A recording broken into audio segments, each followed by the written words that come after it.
Good morning. Thank you for watching Orthodox Christian Theology. This is Craig Truglia, and with me today is Earl. I might slip and call him Duke of Earl. Earl, how are we doing today? Yeah, I'm good. Thanks, Craig. Thanks for having me on. Well, Earl, it's a real pleasure of mine to have you on, specifically because the topic is not one I've covered on my channel for about 3 years, which would be evangelizing to Jehovah's Witnesses. And obviously this is an Orthodox themed channel, but firstly and foremost, we are Orthodox Christians. And so we are opposed to all heresies, whether they be Roman Catholicism, Oriental Orthodoxy, Jehovah's Witnesses, Lutheranism, name it. Obviously, the Jehovah's Witnesses are amongst the more heinous heresies because they are a sort of less educated Arianism, and they evangelize so much that they could take many people into damnation. And so a lot of Orthodox don't know how to evangelize to them because obviously Jehovah's Witnesses need a savior, and they need the actual God as their savior, Jesus Christ, not Michael the Archangel or some created being. They need the actual Jehovah. Again, that's Jesus Christ, not what they think God is. And so we need to have these conversations about evangelizing Jehovah's Witnesses. And Earl, this is where you come in. My experience with Jehovah's Witnesses is evangelizing to them, having a friend that was a Jehovah's Witness, being to their Bethel, Patterson, New York, which is their missionary training center. I think Warwick, New York, they changed their headquarters from Brooklyn to Warwick. So I lived in the part of New York where the Jehovah's Witnesses are headquartered. Your experience is that you are actually part of the Jehovah's Witnesses, at least in some capacity, because we'll talk about, they have varying degrees, so to say. Like there's unbaptized members, I think they're called publishers and all that. And we could talk about some of that. So that's why, Earl, it's great to have you here today. So being that I'm just guessing as I go exactly where you fit in the Jehovah's Witnesses formally, how about you tell us what your background is in the Jehovah's Witnesses, and maybe then get into how you left the Jehovah's Witnesses? Yeah, sure. Let's see. I'm just approaching my 50th birthday, but I was in my early 20s when I first got pulled into Jehovah's Witnesses. I was raised Roman Catholic, sort of Vatican II Catholic, and at secondary school I lost my faith. They were teaching us higher criticism, and so pretty much destroyed my faith in the Bible. And it was Jehovah's Witnesses, I suppose, who sort of managed to argue me back into believing that the Bible was true. Quite unrelated, actually, my sister had become a Jehovah's Witness 7 or 8 years prior to me, but she had nothing to do with my joining them. It really came through a friend at work who was reading their books, and I was into a lot of end time stuff like that. You know, I'd read the late great Planet Earth. Yes, you hearing me okay? Are you hearing me okay? Yeah, so yeah, you cut out for a second. So you started reading the material from a friend at work, because Jehovah's Witnesses are always giving out tracts and books. They're a publishing company. So please continue on that. Yeah. So one of the books that he gave me was their take on the Book of Revelation. And I mean, I found it all very far-fetched, but I think it tweaked just the right little parts to get me. Can you hear me okay? Am I coming through? Yes, I am. Yeah, it tweaked just the right parts. It was attacking big business, false religion, and politics. And my background, my family background, we were all very sort of left-wing, communist mentality. So, you know, they ticked all the boxes for me. And so I started to fall for it. And then I bumped into a friend I'd known for a few years who I hadn't seen for a while. And he was in the Witnesses. He was studying at the time what was called an unbaptized publisher, and he caught me going into the bookies one day, into the vetting office, and sort of pulled me out. And I started going to the meetings with him. The first time I went to a meeting, that it was pretty much amazing. You know, all these people suddenly.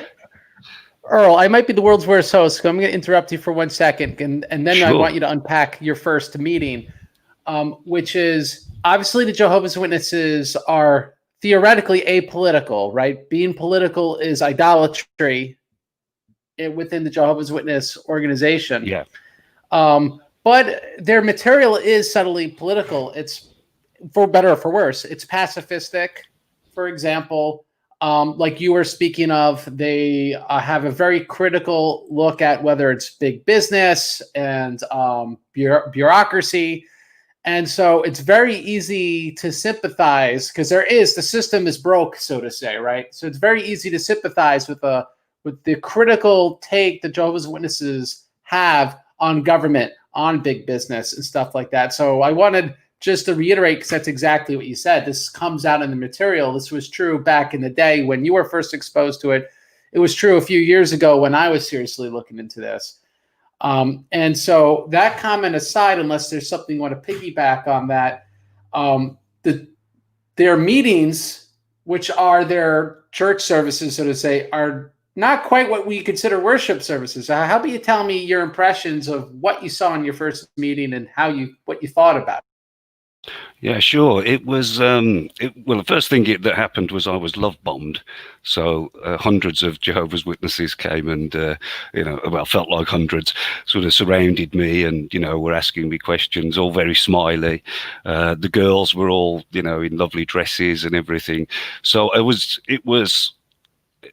it's really hard to describe what it's like, but I was an inner city kid, and suddenly I was walking into this environment that was very clean, very sober. The layout, it's really just an auditorium, chairs in rows with a slight raised platform at the front with a lectern on it and maybe a couple of seats.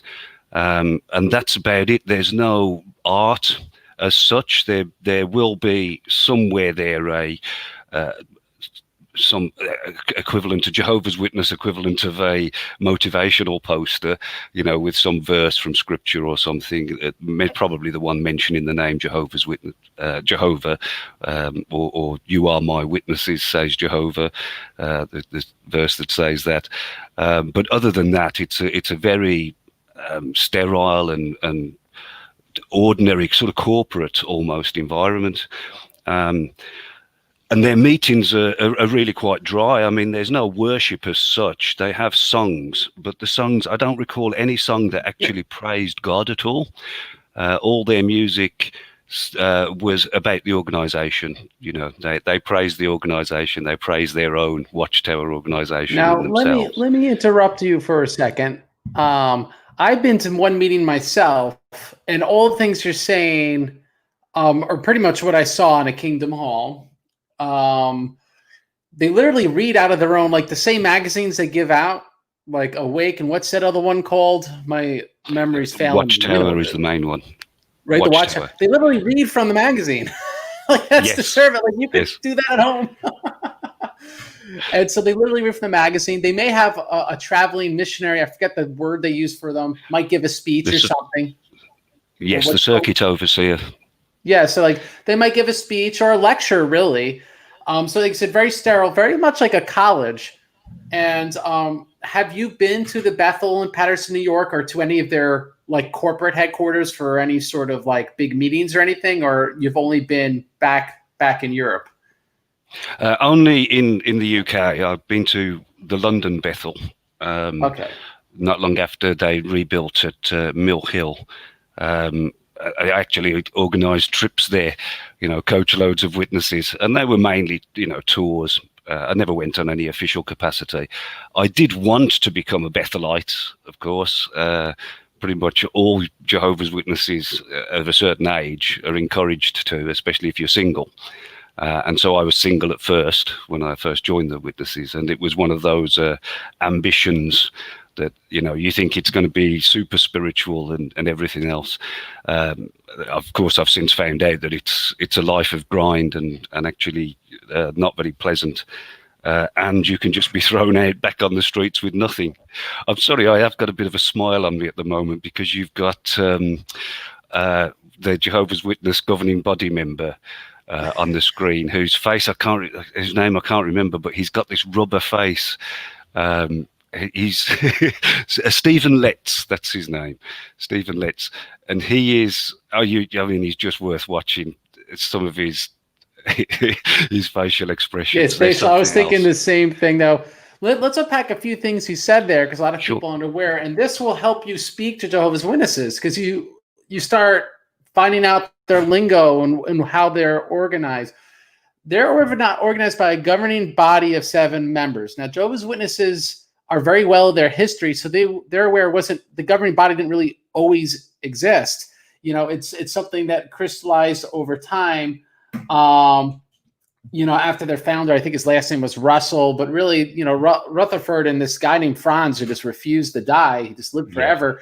Rutherford and Franz are really the guys that made modern Jehovah's Witnesses as we know it. In fact, even the name before that, they were just called Bible students. So the governing body, if you want some sort of idea, are like the 7 bishops that run the Jehovah's Witnesses.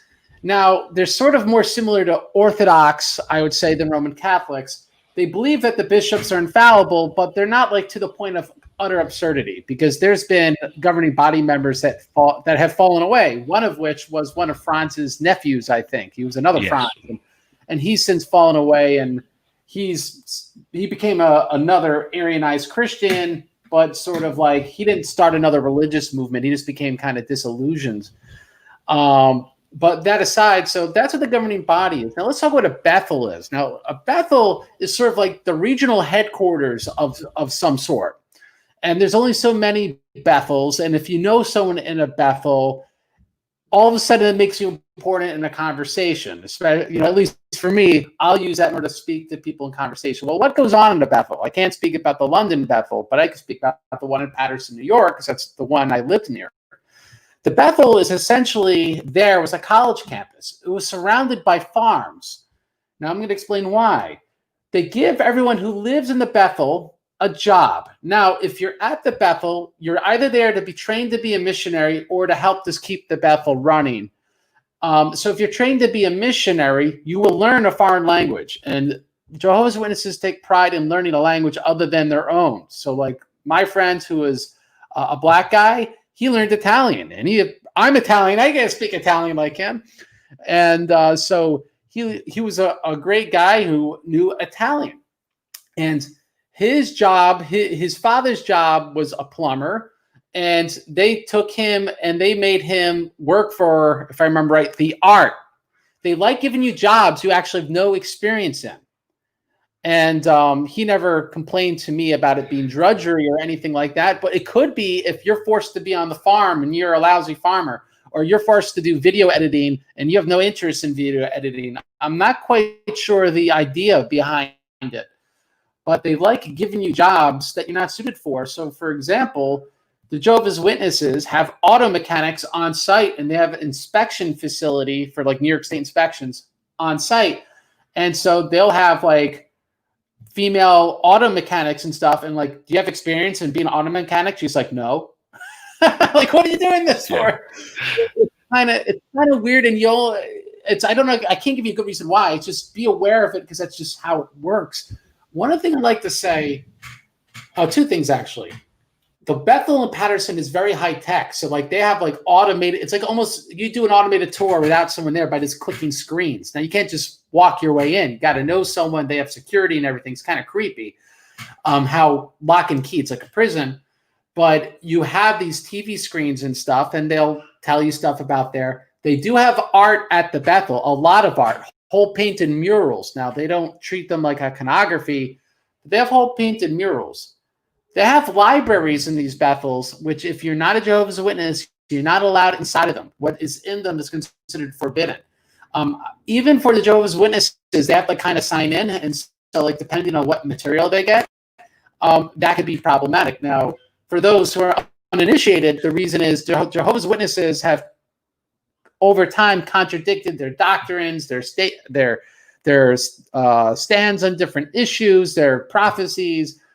And so obviously they don't want people walking out or with pictures of original material to be used against them, and they don't want some people researching too much. But the more you drink the Kool-Aid, you're allowed to have all this material if you want it. I knew a Russian linguist who was a Jehovah's Witness who lived down the street from me, believe it or not, walking distance.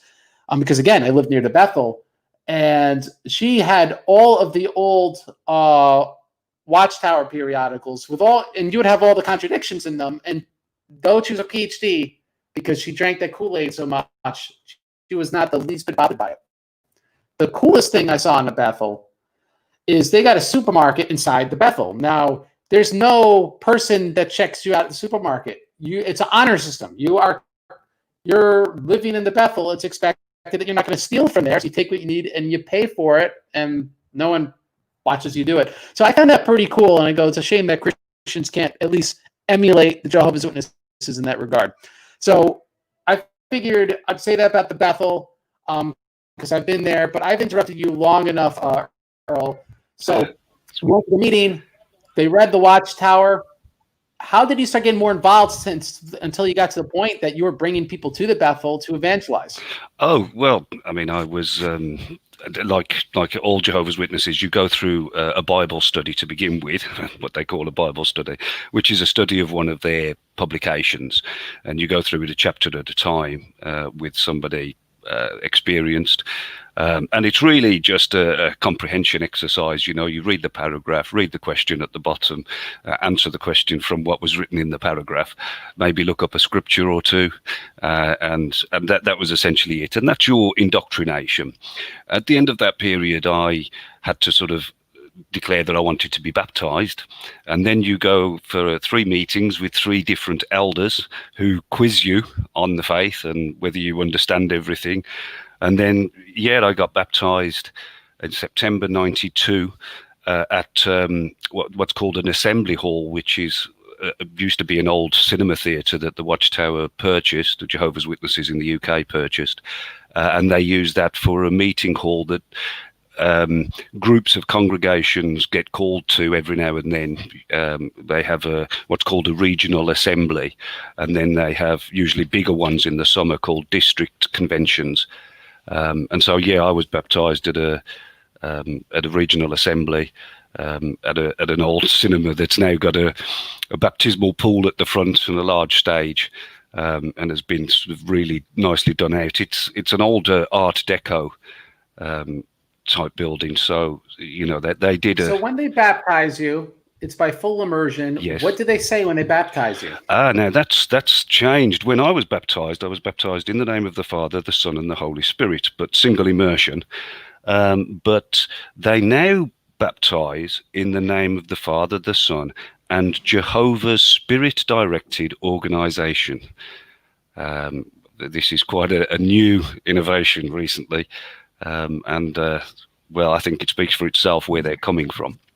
Is this since 2013 when they did the New World Translation, or is that even after that? I'm not quite sure exactly when it's happened. I've just noticed, reading comment sections and that under ex-Jehovah's Witness videos, that people have been upset at this or affected by it, stumbled by it in some way.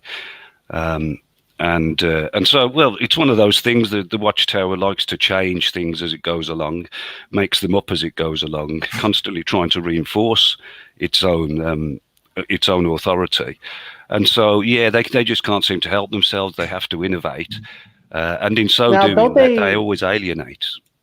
Now, don't they call that new light? Like, so when they have doctrinal development, it's called new light. So it's not exactly prophecy. Keyword's not exactly, because some Jehovah's Witnesses would hear rumors, so to say, like these governing body members don't live high on the hog. Maybe at least not back then. I can't speak for now. Some of them live in 1-bedroom apartments in the Bethel, right? Yeah. So it's not like it's super glamorous or anything like that. But there'd be talk of, he's receiving revelation in there, and like in sort of like whispers, but they don't really feel like, it's not like something everyone's really confident about. So it's sort of like almost inspiration would be the closest thing to compare it to. Like they felt inspired now to see this in this new light, and it's more accurate.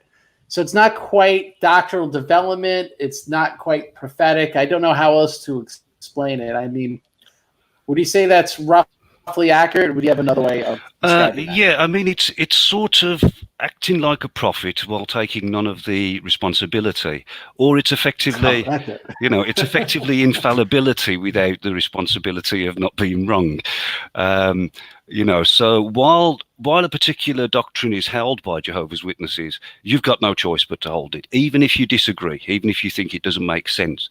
Now, at a later point in time, they may well change that doctrine, which they have, and in the true Orwellian sense, you just have to go, straight over, forget what you used to believe and begin believing this new thing. And that will be welcomed as new light. And it's quite an exciting thing in the congregation when a watchtower comes out that's got some new teaching or a change in teaching in it. And people do talk to each other, oh, there's new light. Have you heard about the new light, brothers? And so, yeah, it does go like that. Now, the verse they use to justify that, is it in Proverbs? The path of the righteous is like the light gets brighter unto the perfect day, and that's what they're kind of leaning on when they say they have new light. Of course, you can find examples where the light has sort of come on, gone off, and then come back on again. So they're teaching with Michael the Archangel, who they say Jesus is Michael the Archangel. They have changed their mind on that twice before. They used to, in the days of Rutherford, they said he was. Then at some point they changed their mind and said he wasn't Michael the Archangel, and they've since changed it back. And that's a good example to use with Jehovah's Witnesses when they talk about this new light thing, because it is supposed to be a progression, whereas what we're seeing is on, off, and there are plenty of examples of that, where, and they've stood by things for decades. They had a whole system of types and antitypes based on scripture, which they stood by for ages, but then they recently dropped that, which I thought was quite ironic, because it was one of the few hermeneutical sort of tricks that they'd got that had some legitimacy in history, So yeah, they've got rid of that, and that's the way they work. It reminds me of the little Dutch boy, sort of poking up, covering the holes with his fingers to stop the flood. It's very much like that with the way the organization seems to function.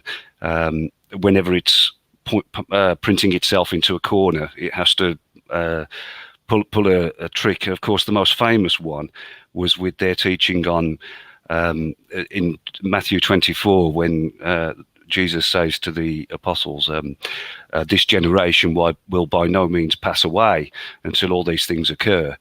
Jehovah's Witnesses took that to mean at the end of the world, which they said begins in 1914. So they started counting a generation from there.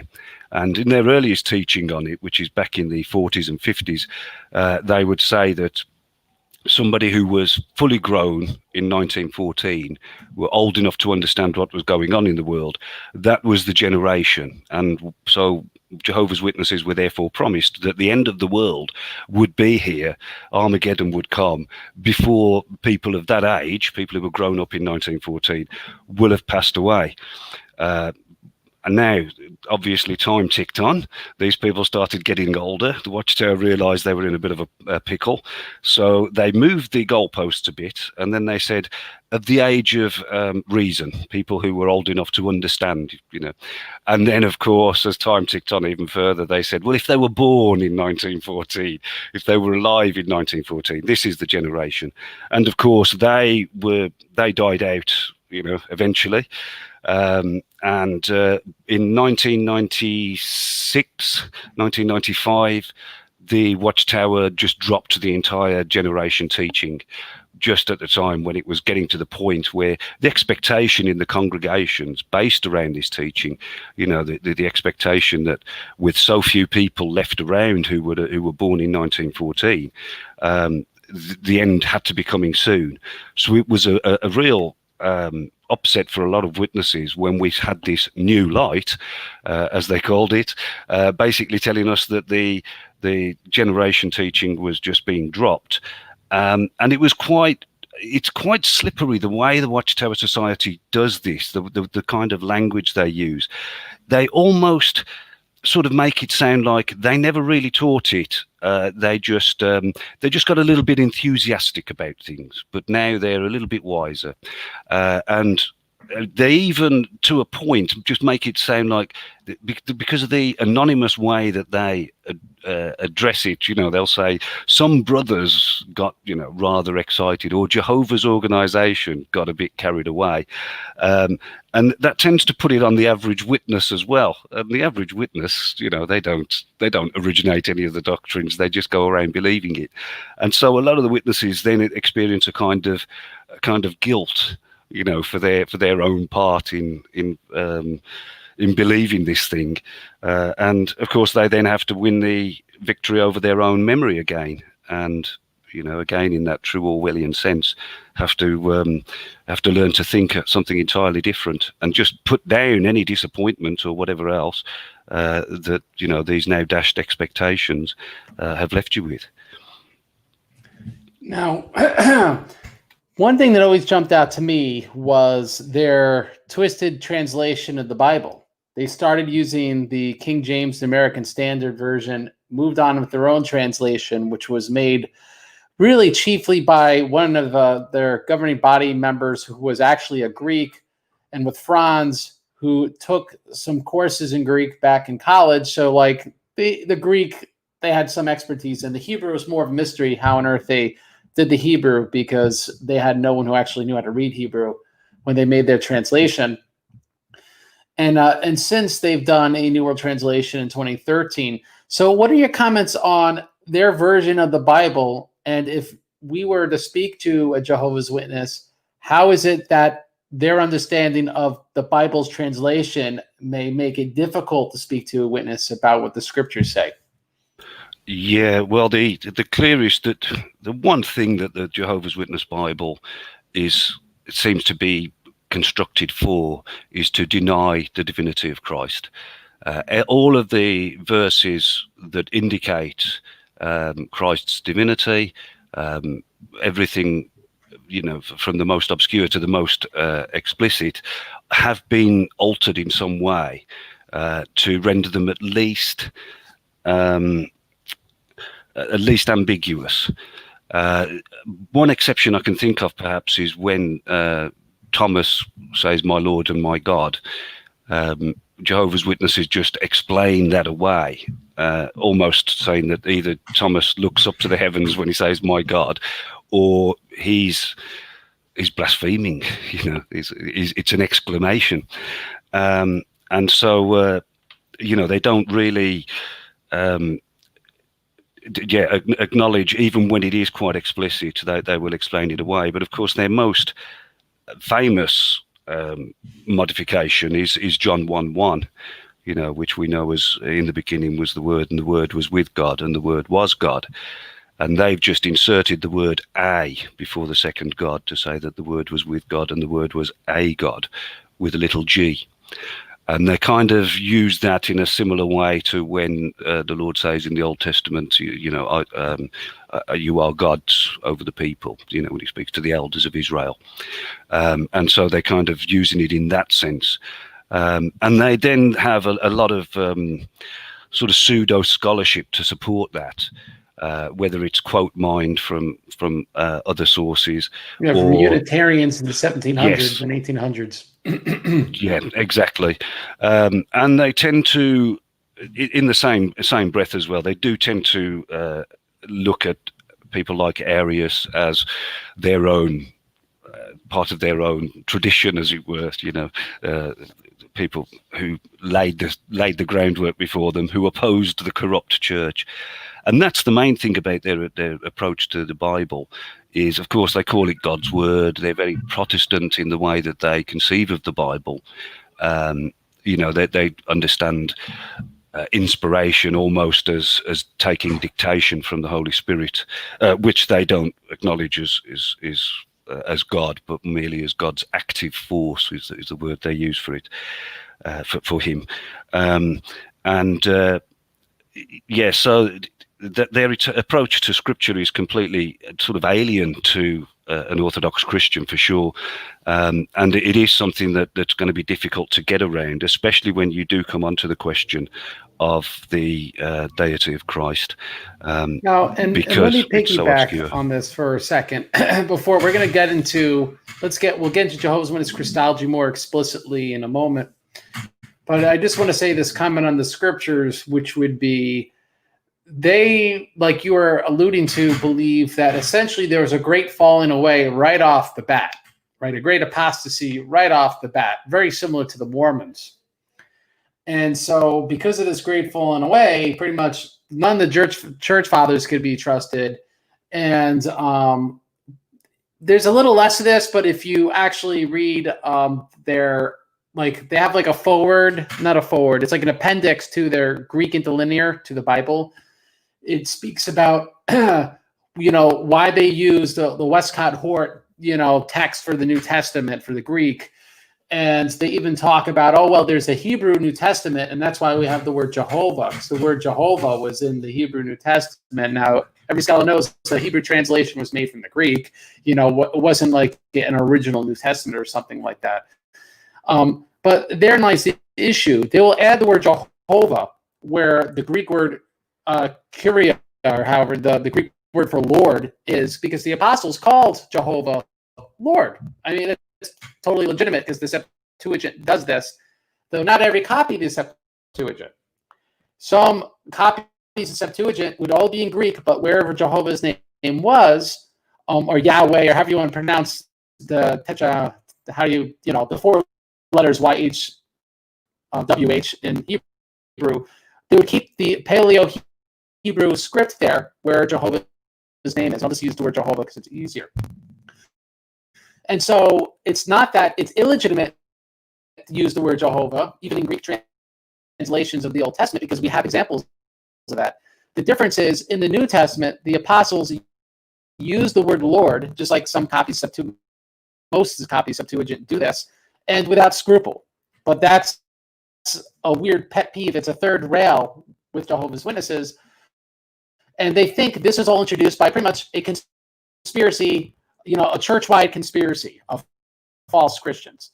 And so because they believe there's this church-wide conspiracy to replace the name Jehovah with Lord right off the bat, and again, this is strange because, why would we even fight over this issue? These conspiracies just last for centuries and millennia. So that's why if you have a regular translation of the Bible, they're not going to trust it because they just believe it's bestial. It's part of this bestial system, which has this conspiracy to suppress actual biblical teaching. So that's why they're very distrustful of different translations. What I've had success with, and my wife and I, has been, they'll listen to you if you're going to show them from the Greek, right? Or show them from the Hebrew. They don't distrust the original languages. They don't just trust textual criticism. If you get into, the Hebrew manuscript says this, but there's an earlier Greek manuscript that says that, and the Dead Sea Scroll, they're not against textual criticism, because in a sense, textual criticism allows them to kind of to cherry pick what manuscript find they like that is most aligned with their Arian doctrine. Precisely. But I'll say this one last comment, and then we'll go back to you on Christology. Jehovah's Witnesses are aware of these other translations on their smartphone and iPad app, whatever it is. They have the New World Translation, and they could put side by side that with another translation. I do not know if they since included the interlinear with that. So it's not like they don't use for evangelism purposes looking at other translations, but they've been trained to believe that they are essentially satanic and at fault. So do not get into a debate or evangelize Jehovah's Witness. Take it for granted they're going to have the same interpretation of some certain proof texts. You sort of have to know what those proof texts are in the New World Translation, or find out which text New World Translation they haven't thought through yet, to see the ramifications of how it disproves their Arian doctrine in order to evangelize them, because they will only trust original languages or the New World Translation. Do you have any comments on that, Earl? And after that, let's get into Christology. Yeah, you're quite right. That is how they do view other translations. It is interesting, though. I mean, they haven't been able to completely obscure things in their own translation, and there is a section I just can't. I was just trying to find it in my Orthodox Bible, but I can't seem to remember exactly where it is. But it's where St. Paul says of Christ that Christ will be in all and for, and he's quoting, I think, Isaiah. Christ will be in all, and I think it seems, yes, Lord of both the living and the dead. When he's quoting Isaiah, the words Isaiah uses in Romans, I think it is, for Lord, he is the Tetragrammaton, and so if Jehovah's Witnesses rendered these verses correctly or consistently, it would say Jesus is Jehovah. They would have no opportunity to sort of get out of that. And it is a bit of a blind spot that Jehovah's Witnesses have got. So if you can ever get them to go through those verses and compare them to Isaiah, they can see the inconsistency. And I remember that was a bit of an eye-opener to me when I was coming out of Jehovah's Witnesses. Another one where they've caused themselves a bit of a problem, and it's worth kind of mentioning, and it leads into the Christology thing. It's the sense of which Jehovah's Witnesses view Christ's sacrifice and what actually happened on the cross. And now their doctrine, what they call their ransom doctrine, using the word that St. Paul used, they see Adam as a perfect man and Jesus also as just a perfect man. And so the value of Christ's sacrifice in their transactional mentality is just equal to that of one man. And so what Christ purchases then is Adam's perfection back. And now we can, in that typical sort of Protestant mode, by exercising faith in Christ's sacrifice, we can have the benefits flow to us. In other words, we undo original sin, so therefore we can now return to our Edenic state. However, if you get what Jehovah's Witness to explain their doctrine to you, what they'll do at some point is they will introduce a picture, probably from one of their books, of Jesus and Adam on either side of a balancing scale, either side of some scales that are balanced one for one.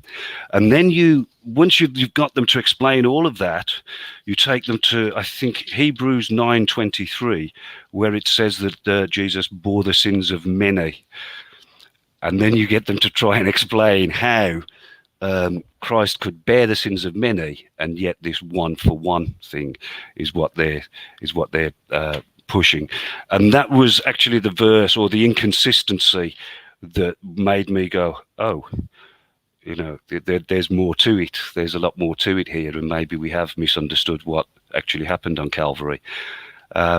So yeah, to get into their Christology then, I mean, that is basically it. They see Jesus in very much the Arian mode, the first thing made by God, a divine being in a sense, having a share of the divinity, or they would be quite happy with that. I forget which translation it is, but it says in John 1:1, and the word was divine.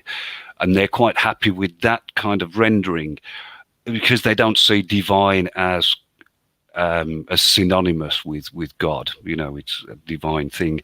So Jesus is the firstborn, the first created creature, out of whom all else was made. So he was Jehovah's chief architect or something like that. But as we've mentioned, he is also Michael the archangel in their Christology. So it is confusing. I saw Emil in the chat on YouTube had asked, how can Jesus be Michael the archangel when they both appear together in the book of Revelation? And well, that's Jehovah's Witnesses for you. You would have to spend quite some time getting into how they interpret that book, and their interpretations do change all of the time. I said at the beginning, when Jehovah's Witnesses got me involved, I read their book at the time on the Book of Revelation. That book has since been withdrawn, so it's all old teaching now, old light. They've had new light, so I'm not quite sure what they make of the Book of Revelation now. But essentially, they have no problem if Jesus and Michael the Archangel appear in the same scene.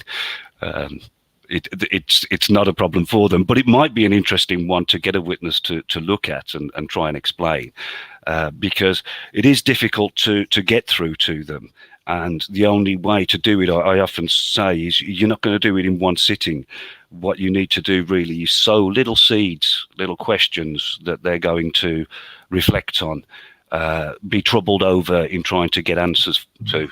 And that's the way you're going to get through to them on a lot of these things. Yeah, and let me comment on that.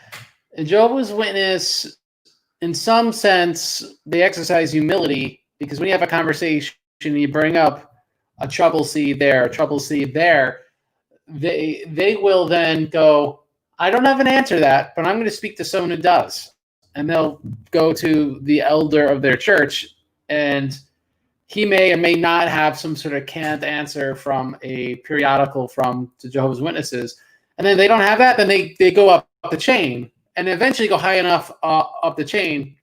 Like I said, if you actually drop a line to someone in Bethel, they have actual PhDs and stuff of they're not really good answers, let's be honest. But at least the people giving these really bad answers they're like lawyers, could word them in a way that'll be convincing to someone who isn't that educated. Because it's worth pointing out, most Jehovah's Witnesses are blue-collar people. They're not that educated. And for a long time, though this changed very recently, you were forbidden to get a college education if you were a Jehovah's Witness. If you already had one, you could convert and become a Jehovah's Witness. But you couldn't get one if you were a Jehovah's Witness. So you already have a group of people that are not ultra-literate. Doesn't mean they're stupid or bad, but they're not academic, is my point. And so when one of their academics gives an academic answer, they can't really discern between two academic answers. They're not trained in that way.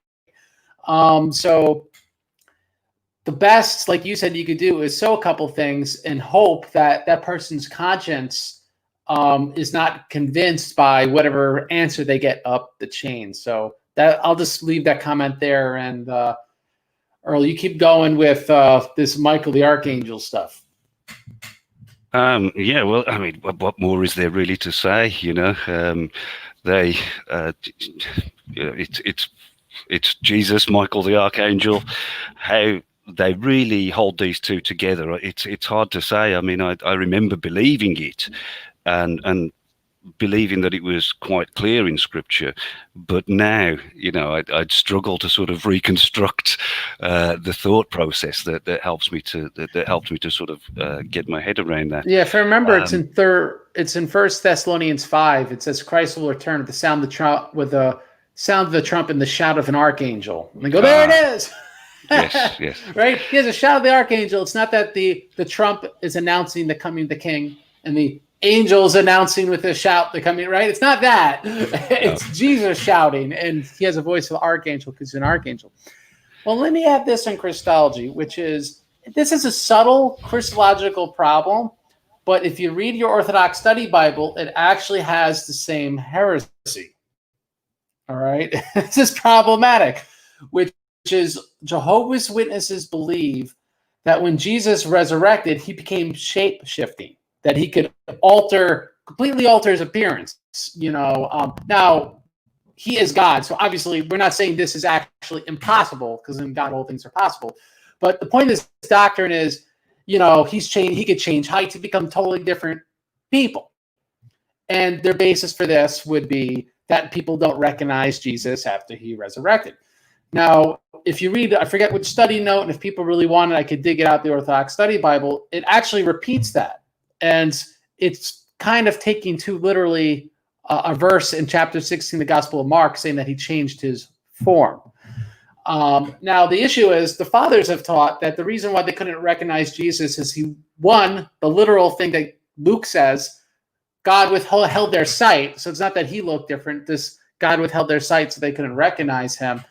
And the other is he shined with uncreated light. So like his appearance was so awesome, they wouldn't question who he was. Yeah, like maybe because of all that light, you can't see exactly who it is, but they knew it was Christ and they wouldn't question it. So the fathers have given answers to this that are pretty clear. I do not know why the Orthodox Study Bible entertains what really is this heresy that he's the shape-shifting, his glorified body is somehow drastically different than his actual body. The patristic teaching on this is, and this is something that Father Hasidicus talks about, it's in the letters to Sessentius that St. Cyril of Alexandria had, and this is something that Jay Dyer pointed out to me, is pretty simple, which is Christ's resurrected body is the same thing as the pre-resurrected body, but he no longer could be potentially subject to death, meaning that Adam and Eve, right, when they had no sin, they could never die, the fathers teach, but also they had the potential to become, then the word's skipping me, but they had the potential to die, right? They could sin and then die. Now, what Christ did, he was sinless, but because he did not have a glorified body, he voluntarily allowed himself to take on the temporal effects of sin, that being corruption, like age and stuff, and death, not the corruption of his actual body as into dissolution. I just want to make that clear. Now, why is this important? Because Christ, the God-man, is enhypostatized. What's that mean? It means his human nature is completely deified. He doesn't have a separate human hypostasis and divine hypostasis. That would be Nestorianism. So the divine hypostasis of the Word, which had a divine nature for the incarnation, took on in the incarnation a human nature, right? So how could you have a human nature that has been, it's not just even divinized by God like we will be in heaven, it's deified. It is deity, right? Christ is the Word made flesh, as the Gospel of John says. How could that body, which is the Word made flesh, be fundamentally different than the glorified body? There isn't a difference. The difference is that Christ was subject to death, and that after the resurrection, he no longer had that, just like we will not have that when we're in heaven and we're deified. And this was all due to voluntarism. Christ could have been incarnate with a glorified body if he so wanted to. But he voluntarily took on the curse of Adam, so to say. He became a curse for us. So I say this because there are these Christological ramifications that affect even Orthodox discourse. And usually when you could see these sort of heretical ideas elsewhere in other heresies, that's something where we have to take a step back and go, am I taking this part of the Gospel of Mark a little too literally? Because obviously that's what the Jehovah's Witnesses are doing. They're taking that very literally, again, because they believe that Christ is really this spirit, right? He is Michael the Archangel. And then he goes to heaven with 144,000, and he rules with 144,000, which is not a lot of people left in 144,000 anymore, so to say. And the rest of Jehovah's Witnesses will be on a paradise earth. So they're not even in heaven, right? So this whole idea of becoming deified stuff means nothing to a Jehovah's Witness, because most of them think they're just going to be on a pretty pleasant earth. So let's bring the conversation to talk about the judgment, their doctrine of annihilationism, and the paradise earth. So Earl, I don't know how much of that came through, if I lost a lot of... no, I'm hearing you fine. I'm hearing you fine. It is a bit crackly. I don't know whether it's your CPU working hard on other stuff. It's quite possible. It sounds like it's something just electronic, having a hard time keeping up. But I can hear you clear enough, no problem. Oh, great. Let's talk about... Sure. Well, why can't I just say to Jehovah's Witnesses, go to hell? Why won't that work? Well, to Jehovah's Witnesses, hell just means the grave, Sheol or Hades. It just means where you go when you're dead, which is unconscious. So it's the physical location of your body, really. That's all that hell refers to Jehovah's Witnesses, and in fact, they don't use the word hell in their Bible, it's always translated Hades or Sheol or the grave. And so they believe that when you're dead, you stop existing effectively. There's no spirit or soul or anything that departs the body and goes anywhere. You're unconscious in the mind of Jehovah. That's the only place where you now exist. And if you get resurrected, if you are to be one of those resurrected to life on paradise earth, then Jehovah basically recreates you out of his memory, just as you were, and then you grow, I imagine, younger until you're at the peak age and health and what have you during 1,000-year reign. So they're millennialists in that sense. They believe that after Christ comes, there'll be a reign of 1,000 years where the earth. And everyone who hasn't heard the witnesses in their evangelism will be given a chance to believe at that time as well. That's right. Now, the people who won't be resurrected are especially people who have been Jehovah's Witnesses and have left. So I don't get a place in the paradise earth. There's no resurrection for me in their scheme. Thankfully, I wouldn't want to be there. No, well, there is that side to it, sure. But yeah, now this is one of the sad things I find with Jehovah's Witnesses, actually, and I've seen this happen a lot because of this annihilationist doctrine. There's no fear about the afterlife, no fear about meeting the Lord or anything like that. So a lot of Jehovah's Witnesses, they find they can't do it, that they just can't live up to the religion. It's too heavy, it's too much of a burden to them. They just want to live an ordinary life. And so what happens is they leave, but they never stop believing that it's the truth. They just say, I can't do it. I know my own niece went through this phase. I think she's over it now. But she said, no, I believe it's the truth. It's just too heavy. So at Armageddon, I'll be destroyed and that'll be the end of me. And I think that it is a really sort of sad thing. And like I say, I've come across it very often. That they're so, people can be so brainwashed into the cult that they could never let it go, but at the same time it just feels so wrong to them that they'd rather be without it and be, cast into a silent, unconscious eternity. But of course, that's what they call the great crowd are resurrected to life on earth. Then they do have a kind of spirit doctrine, though, and this goes for the 144,000 who, prior to 1914, were all asleep in death, just like the great crowd. But upon Christ taking his throne in 1914, according to Jehovah's Witnesses, they were all resurrected. Those who had already died were resurrected to spiritual life in heaven. So they received spirit bodies, which is the term the witnesses use for it, and they went to heaven. And any of those still alive today who pass away, they are instantly translated. St. Paul's twinkling of an eye thing is reapplied to them. They're caught up into the heavens in a spirit form. So it's not quite that they have a spirit that goes or a soul as such. It's that they are sort of instantaneously recreated into this spiritual form. So yeah, I'm still here. Yeah. They're going to be reigning as kings with Christ in heaven, as 144,000 kings over the earth. They haven't got into speculating about other planets yet, but I imagine they're not far behind the Mormons on that front. Sorry, go on. Yeah, they don't really have this idea of heavenly enjoyment because Protestants generally don't, right? They don't have a doctrine of theosis, so you really don't know what heaven is. So one of my projects that I put down and haven't picked back up is I'm writing a short story about a nice, honest, good Jehovah's Witness who dies doing something really good, helping someone, and he goes to his kingdom. He fully expects it. He had the humility not to think he'd actually go to be among the 144,000 in heaven. And just so people are aware, you can't commune on, I forget what they call the memorial service for Easter. Is it just called the memorial service? They do just call it the memorial.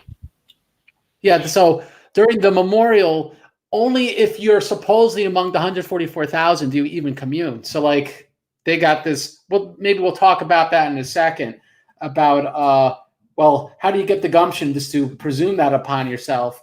But before that, I want to kind of take a quick aside here because it's, I think, really helpful. And if YouTube works, we might have to take a 5-minute aside here. But I'll say this. My short story, pretty much the premise is the guy figures out he's in hell, even though it's exactly the Jehovah's Witness heaven, right? It's the kingdom. People are nice. They get along. But he finds out that his guardian angel is, in fact, a demon, and that is their hell.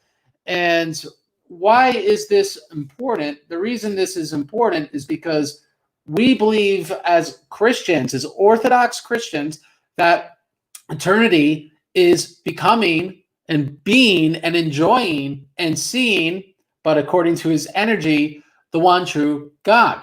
So having that as our heaven, if you're anywhere else, no matter how pleasant, after eternity is going to be awful. And so I sometimes tell Jehovah's Witnesses, because I'm like, don't you think you can get bored there after a while? And they said, well, you know, you could learn and do new things. I said, well, infinity is a really long time. And then I'll explain to them this Twilight Zone episode, which I want to play because I think it's super important. And this is my show, and I can take these stupid asides and do stuff like this. But it's called A Nice Place to Visit, and let's hope I can stream it. If not, I'll just have to tell people to, I don't know, go find it on YouTube, or I'll put it in the thing. But this is super important because if you get this, you will understand how to evangelize them, because some people will be like, I saw that episode, and it will click for them. So this is a nice place to visit. I clicked share audio, audience. If you don't hear it, let me know.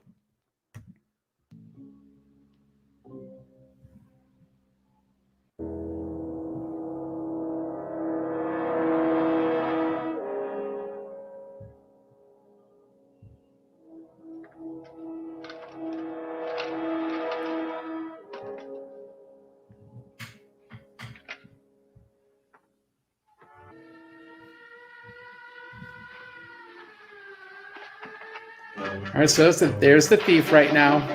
He's going to run in with the police. Stop! Stop or I'll shoot! At this time, you lousy screw!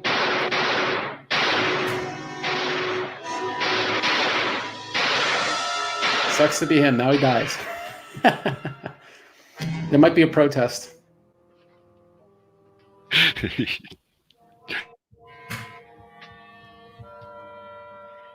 Mr. Valentine.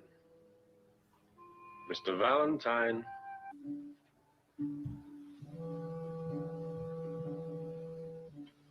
Who are you? I'm your guide, as it were.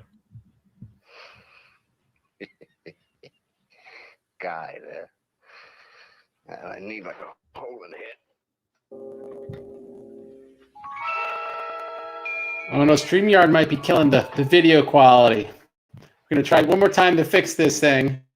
So he meets Pip. I hope I don't have to explain to you the rest of the episode. It'd be nice if we could watch it. But I'm going to stop screen share and restart screen share real quick, because it's sort of important you kind of, it's only 5 minutes. So it's sort of important you kind of get the point of this, because this really is the Jehovah's Witness heaven. So let's see if this works.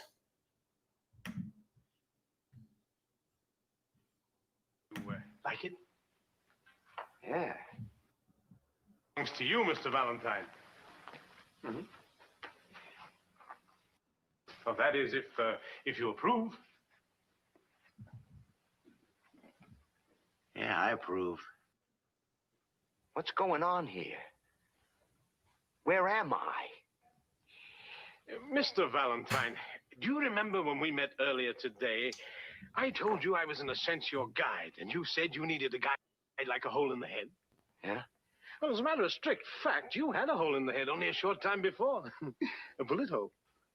Then I must be dead. Mm-hmm. Well, if I'm dead, then all of this, the joint, the clothes, the booze, then I must be in heaven. Yeah, that's it. That's it. I'm in heaven. right? And you're my guardian angel, something like that? Oh, something like that, yes, Mr. Valentine. Anything I want, huh? Anything. Yeah, big talk, fatso, big talk. I want to see it in action now. All right, so now you get anything you want, right, in your afterlife. Hey, how about that? I win again. Hey, Fats, come here. Come here. Put your money on the table, Fats. Right there, number 14 red. Rocky is hot tonight. Am I right, Charles?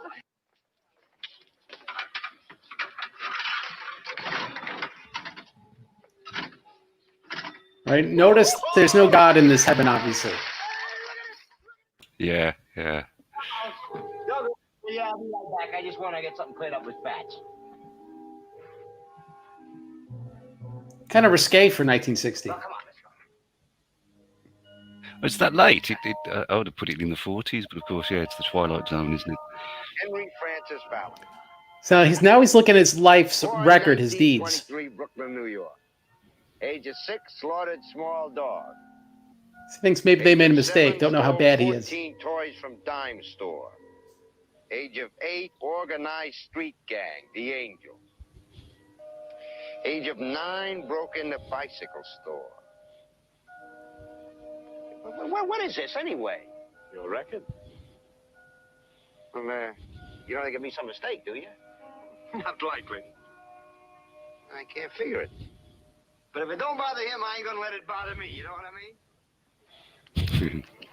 All right, now eternity goes on for a while, and he still just always wins and has all the babes, and doesn't seem to like it so much anymore.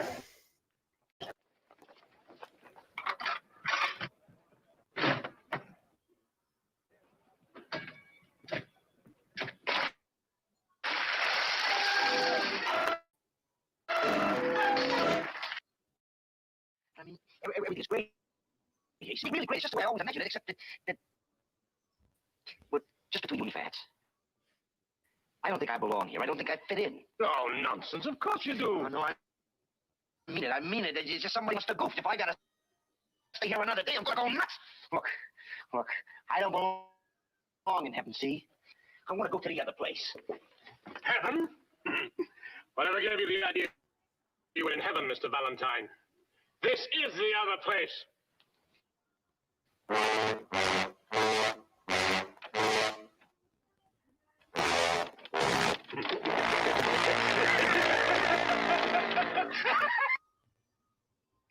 All right, everyone gets the point now. Yeah. So, long story short, right? That is what the Jehovah's Witness version of heaven is. It'll be pleasant. You could work, but it's not like going to be burdensome to work. You'll have nice company. You could read about God, learn about God. Everyone will be very pleasant. You'll be healthy, never in pain. It'll be all this good stuff. That is literally the Jehovah's Witness heaven. And that's why I like using the Jehovah, that Twilight Zone episode, because they could identify it from a sci-fi channel, Marathon, or whatever they saw it from, and they would, and maybe this is an American thing, obviously, and they'd realize, wait a second, that would not be good after a while, right? Because what is the only thing that could satisfy us for eternity? There's nothing finite that can, only the infinite can. And the only thing that could be heaven is an experience of God himself. That's why even the Roman Catholic doctrine of created grace is highly problematic, because ultimately created grace is finite, right? The only thing that could satisfy for an eternity is the infinite. And so the Orthodox doctrine of theosis is extremely important, and it's ironic because the writer of that episode was probably Jewish, but right, that the whole critique of that episode, its whole point doesn't make sense unless you somewhere in your mind understood that, right? If you understood that's what eternity has to be, or it can't work and it can't be heaven, it's just interesting because, in my opinion, the Orthodox doctrine, the truth, right, it's sowed into eternity, like Romans 1 talks about. That's why we're without excuse. But so I just felt that was a fun little side for people to understand the Orthodox doctrine on the Jehovah's Witness doctrine on the afterlife. Earl, do you have any other comments on that before maybe we talk about the memorial service? Yeah, no. Just to say that I had that question put at me a few times as a witness. Don't you think it'll get boring in eternity? And yeah, I used to pull the same answer. That there'll be lots of new things to study and learn. I've always wanted to be a violinist, all this kind of thing. But like I mentioned earlier, little seeds get sown. And there are occasions when you find yourself thinking, what are we going to do? And it does sound rather boring, doesn't it? So yeah, I mean, it is one of those. It's a good question to ask, and now I've seen that, I'd certainly recommend getting a Jehovah's Witness to watch that. And it's important because they can't take tracks from you. They can't take a translation from you. They're forbidden. But you could say, have you watched this TV show? They could watch secular TV. Technically, they could take history books. So if you had for whatever reason, First Clement in a pamphlet, they'd be allowed to take it. I doubt they would. But it's just to be aware, that's sort of a backdoor because you have to work with their material or stuff of purely the secular nature. They won't take other things. Yeah, that's absolutely right. They're forbidden for taking literature, especially literature that's been produced by ex-Jehovah's Witnesses or other people critical of the organisation. That they call that apostate literature, and they won't have anything to do with it. But then they're very sceptical and dubious about most of the literature, worldly literature as they call it. If it's not come through the Watchtower, they tend to be very sceptical and very suspicious over it. So it is difficult. But TV programs are probably one of the safest places you can go because they can't really object to watching a Twilight Zone episode. And they all like the telly. Most Jehovah's Witnesses, although their publications criticise the telly a lot, I didn't know a Jehovah's Witness. I knew one who didn't have a television. And that in all the time I was in Jehovah's Witnesses. They're very busy, so they might watch less television because a lot of them will even work less so they could evangelize more. Because they could have as many as 5 services a week. There is theocracy class. I forget what that is. The Theocratic Ministry School. Yeah, there's that one. I think they've stopped that now. Oh, they stopped that? Yeah, it's probably the best bit of thing that they did in their meetings, which was teaching them to become public speakers. It did wonders for me. Look at you, you're in the show. Yeah. So let's talk about the services, which take up all their time, and the chief of their services, the memorial service. Tell us what they're all about. Well, so they do have 5 weekly meetings, but they're arranged in 3 groups. So on a Sunday, they will have a public talk for an hour. So that's when an elder from another congregation typically will come and give a pre-prepared talk from an outline that's supplied by the Watchtower Society. He's not allowed to go off script, really. He can make up his own illustrations or that sort of thing, but essentially the content of the talk is preset. They love illustrations, by the way. Everything's like a child and a father, right? Yeah, everything is with an illustration, and you find that they tend to use them as a way of avoiding logic. Rather than logic something out, they will just draw some analogy to something, and take an absolute truth out of it. It is quite bizarre how they managed to do that. So that's the talk, and then then they'll have a song. And then after the song, they will do the Watchtower study. This is on the Sunday meeting. That lasts for another hour. And that is where they go through a pre-prepared article from the Watchtower magazine that they call a study article. And that'll be read out in the typical Jehovah's Witness fashion. The paragraph is read out by somebody on the platform with a microphone. And then the question that's at the bottom of the page is asked. And now the congregation raises their hands if they want to answer, and a guy with a microphone on a stick comes along and dangles it in front of you if you're selected to give the answer, at which point you pretty much put into your own words what you've just read in the paragraph. So that's the Watchtower study. Then they have what used to be called the service meeting and theocratic ministry school. I'm not quite sure what they do in place of the ministry school now. I think that it's still training for the door-to-door work and what have you, but they do a lot less of that now. They prefer to stand with their cards a lot of the time, so they don't train so much there. And another thing that they're doing a lot more now is pushing people towards their website, and so that trying to sort of get them in through that way, pushing them to the teachings on the jw.org website, rather than sort of getting involved in conversations. I think the Watchtower Society has kind of learned the lesson that as people in the West become more and more aware of Jehovah's Witnesses and what they believe, they're becoming better at sort of arguing with Jehovah's Witnesses, and the organisation is in decline in the West, quite starkly. They're hemorrhaging members left, right and centre, closing kingdom halls, and reorganising their congregations.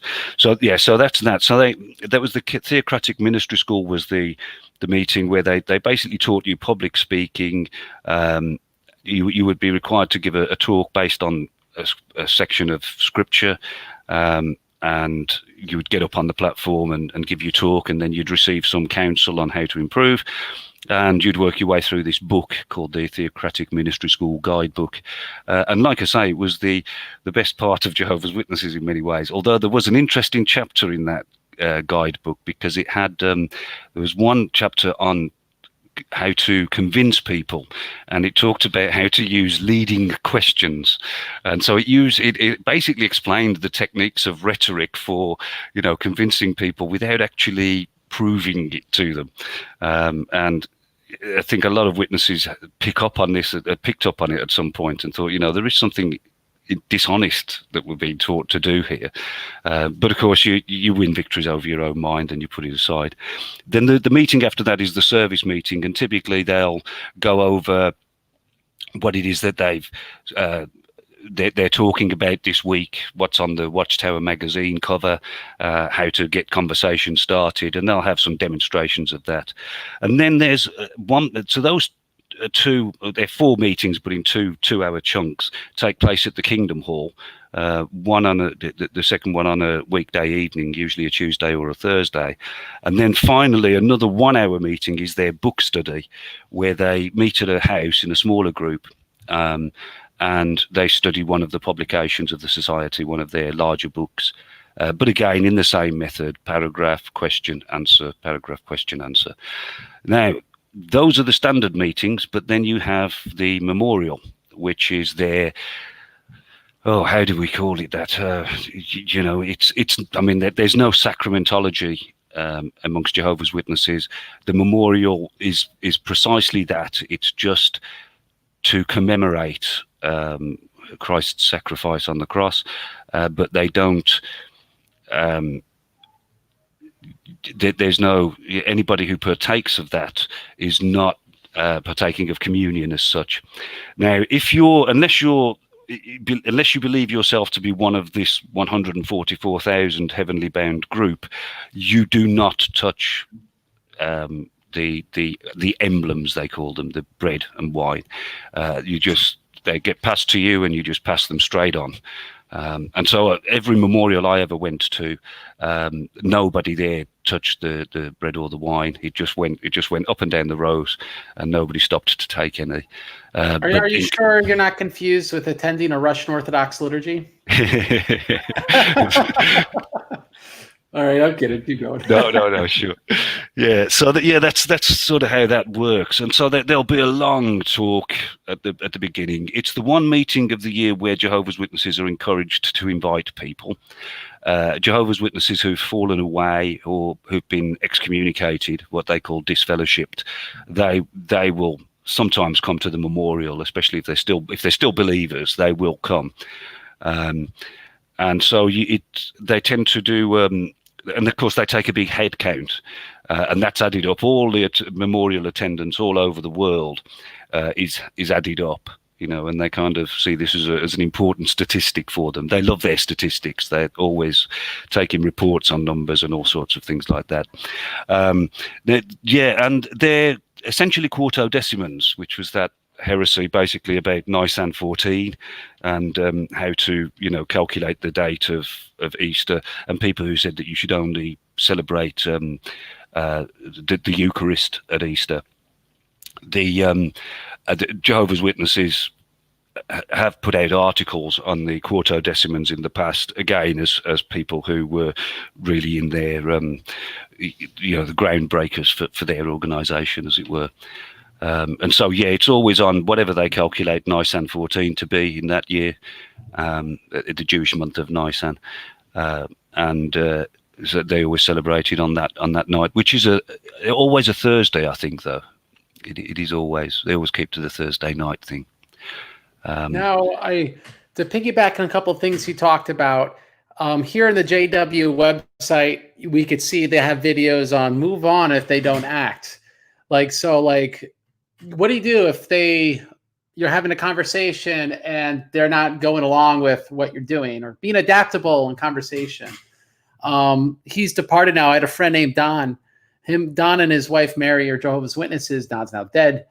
And poor Don told me, oh yeah, we wouldn't even evangelize to your wife and you. He said, because you guys are dead wood.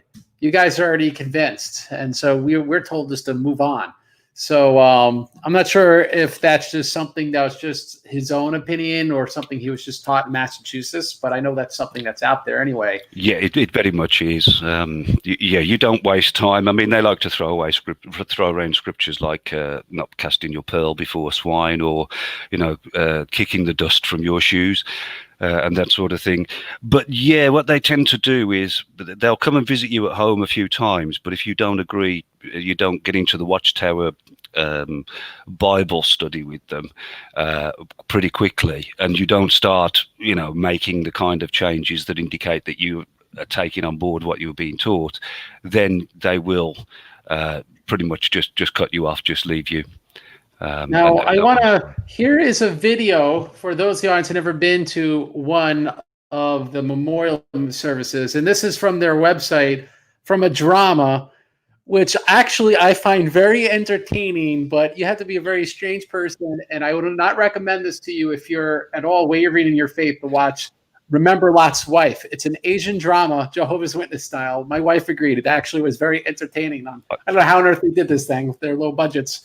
But it ends with a memorial service, and it gives you an idea of what it looks like. So I'm going to play that for the audience now. Let me know if there's no audio. We invite all to please find their seats. Our program will begin in just a few minutes. All right, there's the family that's sad. His wife went on to try to have a successful career, and they're not taking the Jehovah's Witnessing serious enough. So that's, if you're wondering the whole background of the story, that's what that. Oh, she made it. She made it to the memorial. Look, he's surprised. The daughters are happy. Everybody's happy. Look at that. Oh. Always prioritize the kingdom. Memorial of our Lord and Savior, Jesus Christ. To begin our program tonight, we ask all to please stand. It almost makes me tear up with that music. Special possession. That night changed me forever. I came so close to letting my relationship with Jehovah slip through my fingers. I almost ended up like a woman in the Bible I would never want to imitate. Thankfully, I was able to change in time because I remembered the wife of Lot. I forget a different part of that episode. I'm not going to go look for it, but they show when they pass the bread and wine. That's what I wanted to show you guys. Yeah. Oh, well, maybe what's the appetite for people to watch something they really should not be watching. But their dramas are something else. They really are. They've got some interesting stuff anyhow. And obviously that would be to evangelize to Asians, for example. Their organization, like I said, is falling in the West, but even in the West, it's mostly among immigrants. It's a very diverse looking community. And to be perfectly fair, it's very the opposite of racist. It's not liberal, right? They're not liberals. No, so ex-Jehovah's Witnesses can be very liberal, but yeah, within Yeah, the I mean, organisation, they're very conservative, but yeah, also they're very conservative, anti-racist. and they're not like white people that feel guilty. They're not minorities that wish they're white. It's like actually No. the sort of race relations we should be having is the Jehovah's Witness organization. People are just people and they get along. Yeah, And so, but that being said, right, in the West, which are for now still majority white, the Jehovah's Witness organizations, when you go to an average meeting, may not be. They might be really evenly dispersed of just whoever's in the area, if not more heavily weighted to certain racial minorities. And so we see this in their evangelism. You'll see it in their pictures. They'll show a lot of people of African descent, Asian descent, etc. They have, like we spoke about before, think very highly of learning other languages. They have, I would say, a genuine, desire to learn about other cultures. And as we just saw in that clip, they will make a legitimately good Asian drama, because how are you going to get some Asian people to really care about the Jehovah's Witness organization? And so it's an interesting thing that, we may not think about, is just one, how racially diverse they are, but two, how moralistic they are.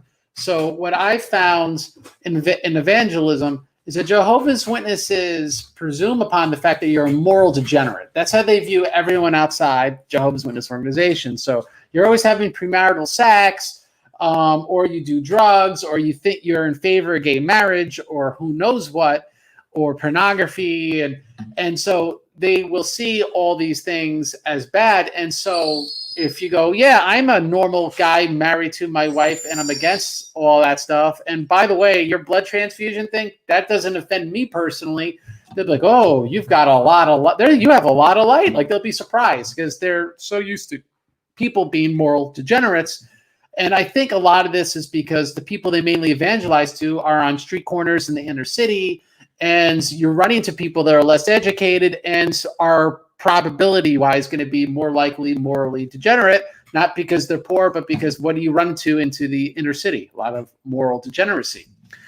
And so I think a thing people should take into account is the importance of affirming Christian morality, because that is a common ground we'll have with Jehovah's Witnesses. Earl, do you have any comments on that? Yeah, no, I agree with that. I mean, one of the things with Jehovah's Witnesses, I mean, bad people don't, as it were, nobody joins Jehovah's Witnesses because they're a bad person, as it were. They're typically, Jehovah's Witnesses are the nicest people, the kinds of people who make great neighbors, just to show how nice they are. They're the kind of people who answer the door to a complete stranger, get into a conversation with them, invite them in, and build a friendship like that, and they become Jehovah's Witnesses that way. So they're generally good people, and it's their goodwill and hopes that the organization is essentially preying on when it recruits them, because it promises them, they're looking for answers, and it promises them God, but then it just makes them into slaves of a corporate sort of structure from which God is absent. And that's very similar to 1984, because there's really not a real big brother, and even those in the inner party and outer party, they're not really that well off. So even if you're a governing body member, it's not like they got some villa in Malta or something and they're living high in the hop. It's like everyone's suffering for no good reason. So it's just like Oceania in 1984.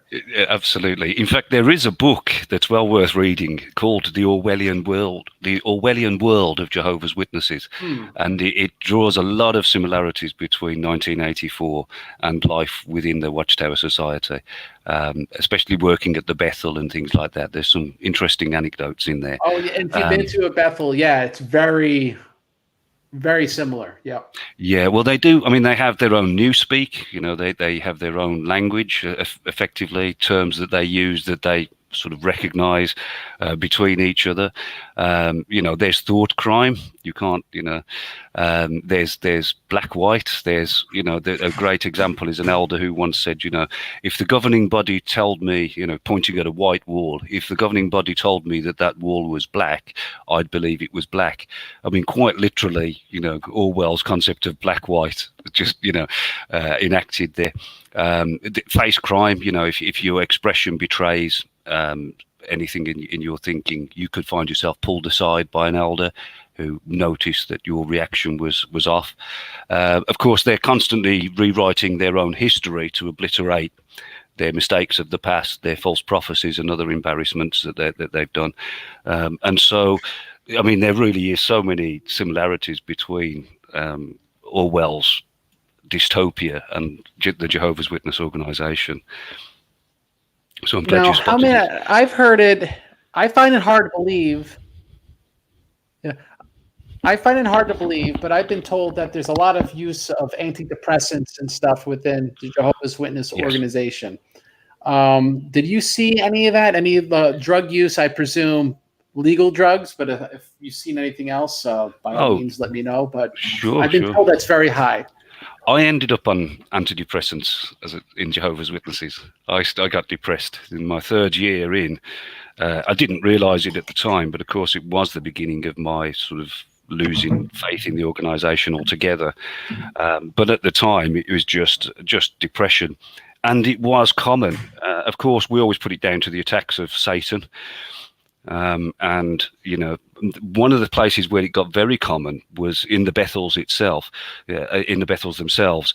Do you remember that thing that came up a few years ago, that sort of disease called ME, a myalgic encephalopathy? I don't know.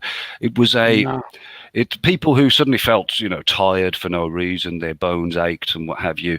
Suddenly there were outbreaks of this all across Jehovah's Witnesses, within the congregations, but particularly at Bethel. And like I said, life at Bethel is tough. And I think basically a lot of people just end up depressed there. But it is really, really common among Jehovah's Witnesses, as is alcoholism, a well-hidden secret among them. But there's a lot of alcoholic dads. You hear it a lot in ex-Jehovah's Witness testimonies. They talk about their dad was an elder, he was looked up to in the Kingdom Hall, blah, blah, blah. But at home, he was just a drunk and a tyrant. You come across this a lot as well.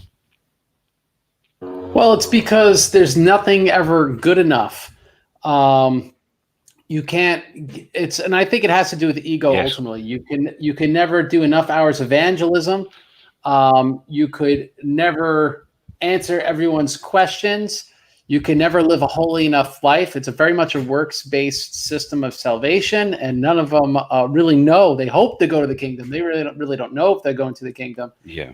And so, really, it's if you are a believer and don't want to be annihilated, it's a very depressing life. It's a life of endless drudgery, and it's not centered upon God. It's centered upon this organization. So, like in the Orthodox tradition, we believe we don't look to suffer on purpose, but God brings suffering your way, and we believe we learn through suffering to be more like Christ. But we're trying to become dispassionate in orthodoxy. We're not trying to earn things. So it's it's not like, I got to suffer more or I got to do this in order to be saved or something like that. While in Jehovah's Witnesses, it's just this, it's almost foreboding. And so, you see a lot of these saccharine blank smiles and stuff when you're in these meetings or in a Bethel. And I think part of it's people are drugged. Part of it is they don't know how else to operate under these pressures. It's honestly very spiritually oppressive when you are an outsider looking in. So let me ask a couple last questions, and then we'll get into audience questions. Is there confession? Do they have it wouldn't be a sacrament of confession, but do they have some sort of confession within the organization? Something vaguely is reminding me of that, but I can't remember. Yes. There's not a sacrament of confession, but if you have done something bad, something that they would typically excommunicate you for, which is quite a list of things. Disfellowship. You really, if I confided, during my depression, I started smoking cigarettes, which is a no-no to Jehovah's Witnesses, and that's a disfellowshipping offence. And I was getting away with it for a couple of months.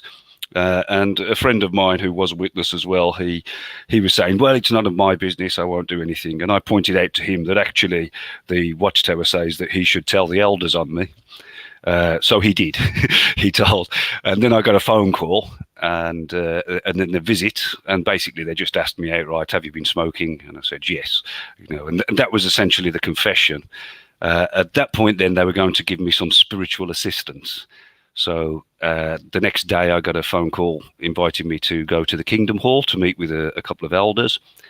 So there were 3 of them in all when I got there, and I just thought it was a discussion actually about the smoking and what can I do, how can they help me to knock it back on the head, forget all about it.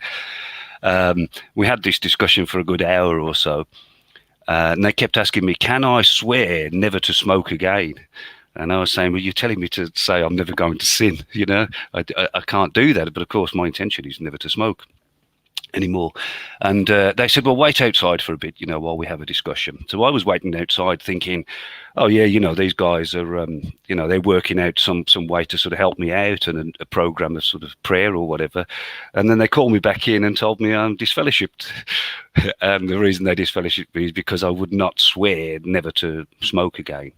And I mean, I was completely shocked because I didn't even realize at the time that this was what they call a judicial committee.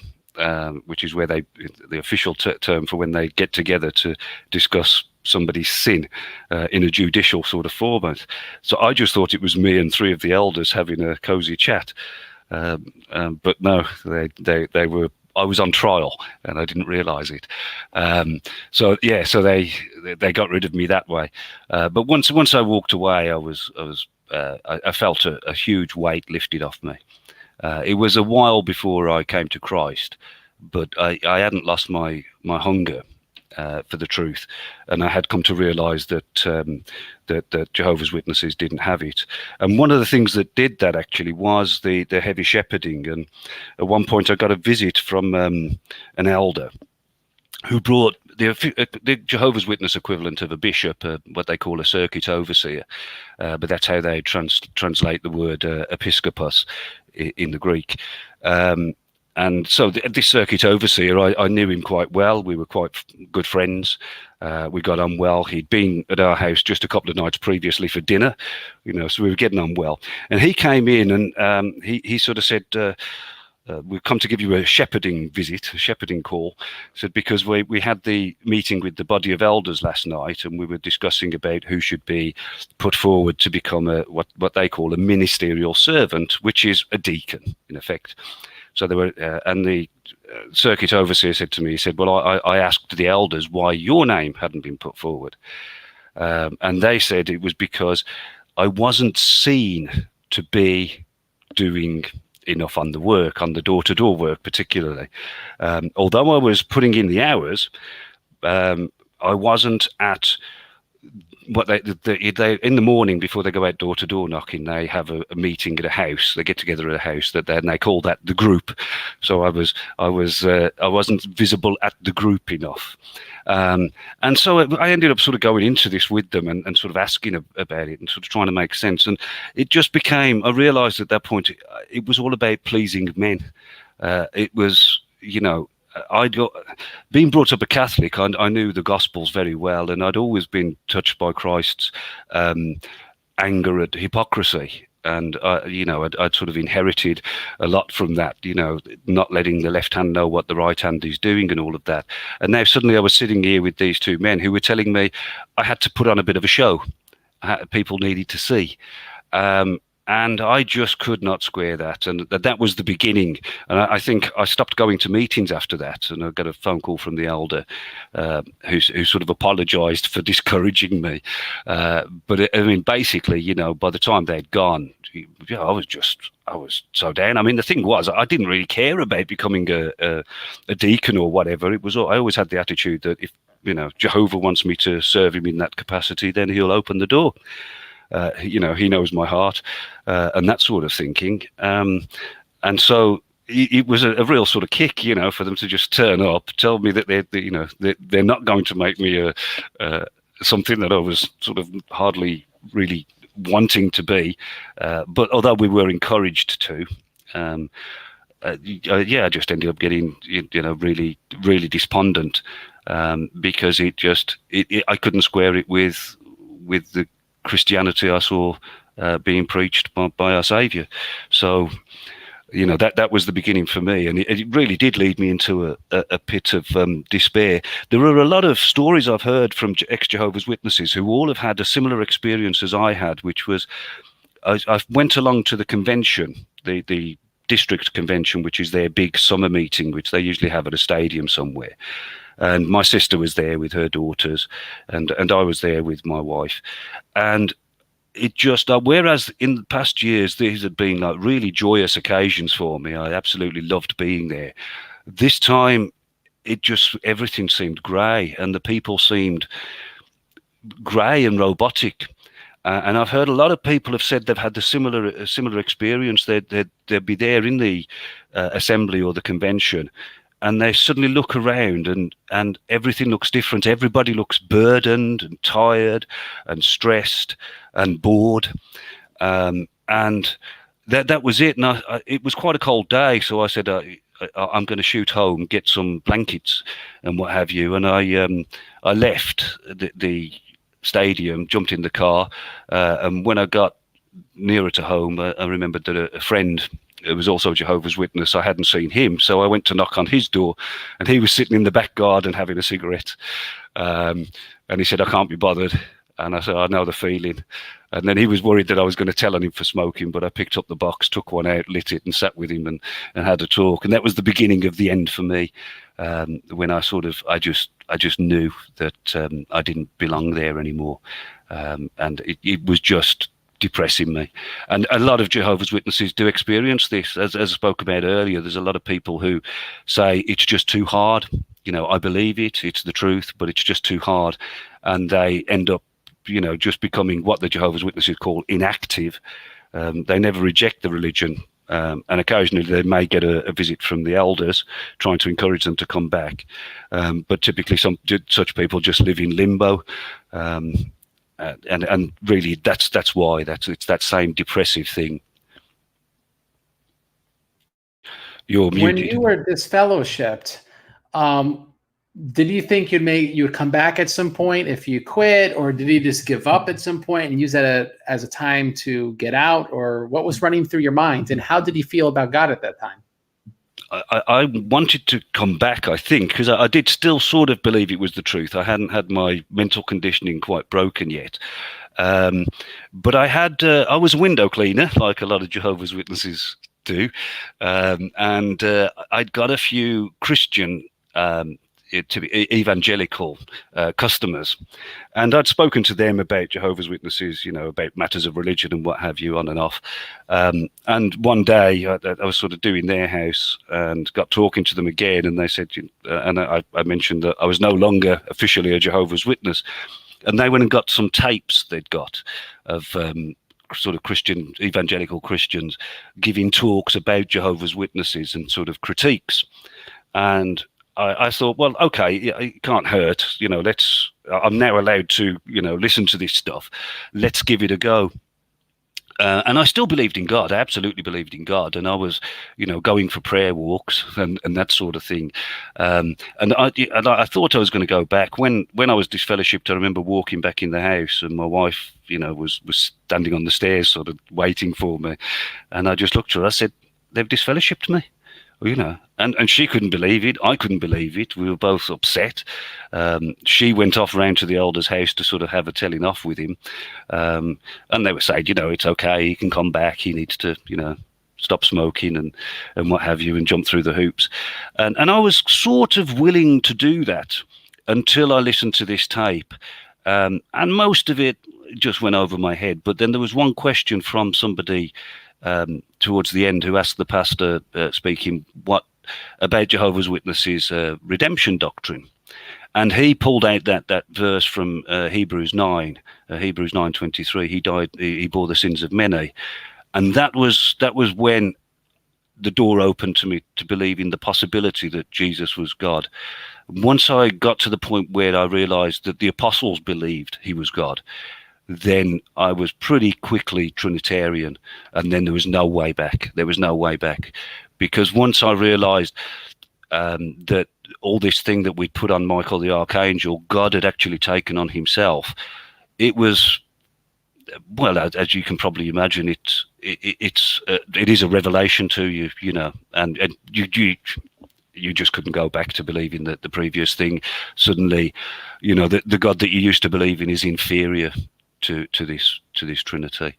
And I have to say, the evangelicals did coming very useful. I mean, that they have done a lot of work researching the Jehovah's Witness organization and their doctrines and refuting them from Scripture or through argument or what have you.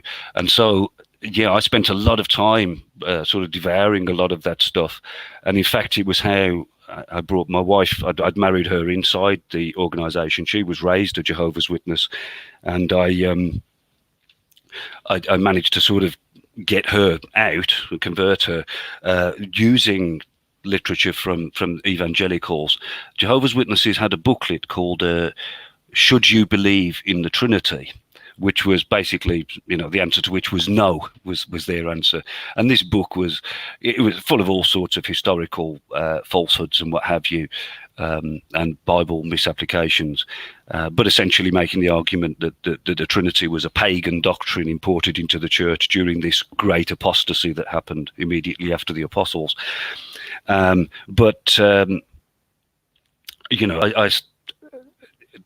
I got that booklet, and I'd got this other booklet the evangelicals had put out called Should You Believe in the Trinity?, that basically ripped the Jehovah's Witness booklet apart, and I just left them out. Now, my wife and I had got this arrangement because, as is the way with Jehovah's Witnesses, when one partner in a marriage is disfellowshipped, the arrangement is that you share no spiritual fellowship together. So, she will say her own grace before meal, as I will say her own evening prayers and morning prayers or what have you. But we won't engage in anything spiritual together. So, but I'd left these booklets out, and when I got back one day, my wife was standing there with them. What's this? How could you believe this pagan stuff? And I said, we can't have this conversation. We can't have this conversation. She says, forget that. I want you're going to have to explain, because we can't have you believe in this. So she wanted to save my soul at this point. So we sat down and had a discussion, and that's when I started opening her eyes to it. And I mean, she did an amazing thing when she realized that Jehovah's Witnesses was false. She went, she stopped going to the meetings. The elders came to visit her, and she just unloaded on them. I mean, her courage was something else. She sat there for about 3 hours in our lounge without me there, just arguing with them on her own, from resources and what have you. And like I say, I mean, she was raised a Jehovah's Witness. All of her family, to the nth degree, were Jehovah's Witnesses. At our wedding, we had like 300 guests, 200 of which were her family. She was, and so it was a huge thing for her to do, to give up. But that's what happens when you find the true Christ. It changes everything. And so we ended up as evangelical Christians there. So I pretty much went Jehovah's Witnesses, out of Jehovah's Witnesses, floating around for a little while, a little bit confused, and then I found my way into an evangelical church, and sort of carried on with that for a few years until I sort of faded away and backslid, unfortunately. So that was in the 2000s. I sort of got into the atheism thing for a little while, but by 2010 I'd returned to faith. So yeah, there you go, a little bit more of a story to it as well. And Earl, if we weren't already so late to this, maybe we're gonna have to have another show just on your story. So before we take audience questions, let me ask you this, which would be, what should someone watching this take away with for trying to evangelize Jehovah's Witnesses? What would be your advice to how they should go about it, and in order to be successful, as much as possible? Doesn't mean you will necessarily make a convert, but as much as possible evangelizing Jehovah's Witnesses. Yeah, well, I think you mentioned one or two things earlier that are dead right. That you do have common ground, so always stand on that common ground as far as possible. They they are generally good people, and so they have certain morality. So, truth is important to them. They may not realize that, they don't realize that they're not teaching the truth. They really do believe their religion is the truth. So that's the place to start. In order to get through to them, though, it is difficult. I mean, first of all, you've got to avoid the Bible ping pong, where you're just firing verses backwards and forwards. Jehovah's Witnesses will win every time. They know their Bibles very well, and they use them as a kind of rhetorical weapon. So it's not really sensible to go down that path of arguing over the meaning of scriptural verses with them. If you really want to get through to them, the way to do it is to go after the Watchtower organization itself. You have to show them, you have to undermine that trust that they have in that governing body, and that's what opens their minds to being able to see the truths that you're really trying to share with them. Now, I had some success not long after I left Jehovah's Witnesses. I basically put together a photocopied pack of past Watchtower articles that were now changed, contradicted, or were just plain downright wacky. And I put them together in a nice order, and you can pretty much pick them all up over the internet if you're interested in researching it. You'll find plenty of photocopies from old watchtowers. Can you do that work for us and put it? Can you do that work for us and put it in the comment section? I'll do my best. Yeah, I'll try and dig them up. Unfortunately, one of the websites that had so much of the good stuff on was a guy called Randall Waters, freeminds.org. But that site's been down for some time now, but he had a lot of good resources. But yeah, I'll ever dig around, and perhaps if we do get together at some other time, we can go through some links I can probably throw your way, and have a look at that. But essentially, yeah, get some old Watchtower stuff together. And what I did after I was disfellowshipped, I got, of course, addresses of hundreds of witnesses, and so I got some big brown envelopes, stuffed them full of just photocopies, nothing else, just photocopies of Watchtowers, and just sent them all out in one big mail out. As a result of that, 30 people left the congregation within the next week or so. Wow. And the way it worked was, of course, that they got the envelopes on a weekday morning. At their next meeting at the Kingdom Hall, there was a special announcement about this what they were calling from the platform apostate literature that had been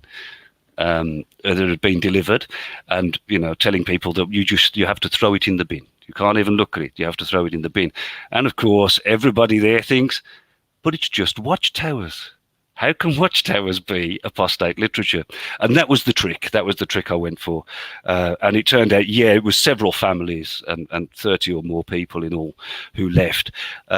Some of whom went on to Christianity. But this is the really difficult thing. And the thing I do regret is that I just cut them off and left them with nothing. Once I'd got them out, I didn't evangelize them or anything like that. So it is something that you need to follow up. But there are a lot of other tools for undermining the governing body. If you can get a Jehovah's Witness into your home, which isn't difficult, there is, and I should have a link for this actually, there is something that every Jehovah's Witness needs to watch. If I drop this, can I drop this in the StreamYard chat? Yeah. So I'll paste that and you can stick it on the... that is a link to the Australian Royal Commission, which was set up to investigate cases of institutional child abuse, of which Jehovah's Witnesses have got a problem. They've got over 1,000 cases in Australia that are live. And so they set up this Royal Commission investigating all religions, not just Jehovah's Witnesses. But that link is the testimony of the Jeffrey Jackson, who's a member of Jehovah's Witnesses governing body, and he's being cross-examined. And he says a few things during that cross-examination that will scandalize the average Jehovah's Witness when they see it. Every Jehovah's Witness, for example, every Jehovah's Witness believes that their governing body is effectively the mouthpiece of God. Like I said earlier, it's all of the trappings of infallibility with none of the responsibility. In this cross-examination, though, Jeffrey Jackson says that it would be arrogant to presume that they were the only mouthpiece of God. Now, every Jehovah's Witness I've known who's watched this is no longer a Jehovah's Witness. Every single one of them who's watched that interview is no longer one. It's very powerful. It shakes the faith of Jehovah's Witnesses, and you can't be accused of. It's not an apostate source. It's not from critics or anything like that. It's legally authorized, and it's from the mouth of their own leader. So they're two approaches. But Earl, yeah. And if you could get a timestamp on that as well, because it might be effective just to go right to the part where he says it, being that it's 2 hours. Because if you have a Jehovah's Witness at your house, you might not be able to put a 2-hour video on your phone, but go, what's this mean when your guy says this? And just play it. If it's 30 seconds or something, that might work. Yeah, I'll have to dig through them and find the timestamps. But what I'll do is I can drop them to you on, and you can add them to the description later, I suppose. I'll drop them to you over the Discord or what have you, and get them to you. But yeah, I do have quite a bit of research to do, so I'll gladly take on a little bit of a research thing for you and get a document together with some more useful links. Very much appreciate that. My baby alarm just went off. No worries. So we're going to get to audience questions. And like I said, this is not the last time, God willing, we will speak not only on Your Life Story, but also on Evangelizing the Jehovah's Witnesses. And so we'll just try to do some rapid fire answers to some audience questions. Sure. We got Emil saying, don't they, the Jehovah's Witnesses, also add the word other into Colossians 1:16-17 when other isn't there? That Christ created all things. They say Christ created all other things. Yeah, they do tricks like that. Now, what they used to do in their earlier Bibles was when they included a word like that, they would put square brackets around it. And in the introduction to their New World Translation, it would say words in brackets are there to complete the sense. A lot of Bibles do it with words in italics. What they've done in their latest New World Translation, though, is they've removed all of the square brackets. So now it does just explicitly say other as if it's originally in the text, which is quite a sneaky thing that they've done. So we have, don't they deny that Jesus rose from dead with any sort of physical body? Yeah, they say it was a spiritual body. And again, I think you mentioned it earlier, his ability to go through walls, the apostles not recognizing him, those sort of things. Yeah, they sort of say that Christ's physical body was transformed into a spiritual body, I guess is how they put it. I've never really gone into the mechanism of what it was. The Jehovah's Witnesses tend not to. You just sort of, it went down a physical body and it was raised a spiritual body. I think they use Paul in is it 1st or 2nd Corinthians, where he talks about it is sown in corruption, it is raised incorrupt, and they sort of read that as a spiritual being. Yes, go on. You're waving at the baby. I'm talking to my wife. Come on, you don't want to make one comment to Jehovah's Witnesses, honey? Oh, you look great. Come on. Oh, too bad. All right, so we'll keep going. How did Jehovah's Witnesses deal with Isaiah 44:6, where Jehovah says that he's the first and last, in Revelation 1:8-22-13, where Christ says he's the first and the last? I'm going to go with what I've been told, and I'm going to share a website, which is my own, which is, they'll just say they're talking about two different things. Well, actually, my wife might remember. Hey, Knock, remember the first and the last? Do you remember what the Jehovah's Witnesses would tell you? Yeah. Come closer. First and last to resurrect. First and last to resurrect? Yeah. Okay, so they will say, oh, well, first and last means something different than it does in Isaiah. And so I have put together a list on my website, orthodoxchristiantheology.com, and if it's a category called offending the Jehovah's Witnesses, which was my response to defending the Jehovah's Witnesses, which is the Jehovah's Witness WordPress. It's actually not complete. I've got, for example, 14 proof text, and I've got some real specific stuff, which we didn't even get into tonight, For example, selective foreknowledge is how they explain how the fall occurred. We could have a whole episode on their whole view of soteriology and their theory of the fall. I get into their problems with their punctuation. Do Jesus and Jehovah share the same title of Alpha and Omega? So I actually have full responses to articles they have written, which is on the website. And there's actually still a lot unpublished that I have, and I just never got around to doing out of sheer laziness. But that's the thing. Just remember, they have the most eisegetical form of exegesis that you could possibly imagine. And there's no consistency across the board.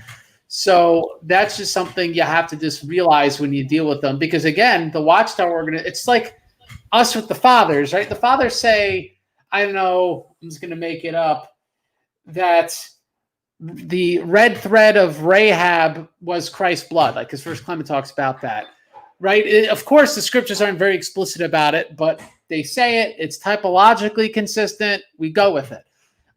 Their view is this doesn't matter if it's consistency. If their governing body says it right now, that's what goes.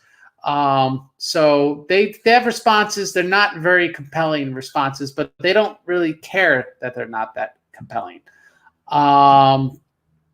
We have another question. Is there any affiliation to the JWs and Bart Ehrman? Not that I'm aware of.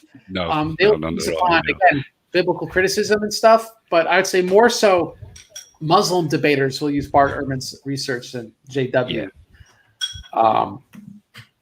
This is for you, Earl. How did you feel about God as a Jehovah's Witness? Did you love Jehovah? Were you afraid of Jehovah? Did Jehovah seem alien from you? Like, did you have warm, fuzzy feelings about Jehovah? Yes, I was. I mean, I did have, I believed that he was hearing my prayers.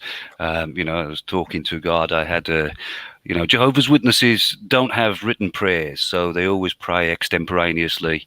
And so, you kind of, prayer becomes a bit of a conversation to a Jehovah's Witness. But yeah, I certainly did believe God. And when I was baptized, I cried.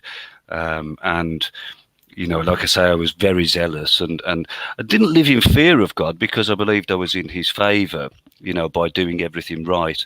Of course, as time went on, and the lack of any kind of assurance that you're on the right path, you're doing the right thing, you're doing enough, starts to weigh down on you. At that point, God started to feel distant, and that I couldn't understand a lot of the time why he was putting me through it. Like I said, I always had this attitude, well, God knows my heart. He knows what I'm trying to do. But yeah, the thing is that with that, when you start to realize that separation from God, the other side of it is that there's no way back. You go and talk to the elders about it and they just say, you need to pray more, go to the meetings, read the Watchtower literature, but actually it's these things that are causing the symptoms, as it were, the depression and the misery. And of course, I think a big part of me leaving was because of this alienation I felt from God, because I really did believe in God. And like I say, I was brought up Catholic, went to Catholic school, knew the Bible quite well from that, knew the Gospels quite well from that. And I loved Christ. I loved the person that I encountered in the Gospels. And so, yeah, you do come to experience, if you're aware of it, if you're conscious of it, you can come to experience that kind of separation. Yeah. Now, like, how could you love Jesus? I mean, obviously there's no love for the Holy Spirit, but how could you love Jesus when he's not God? What is that love like?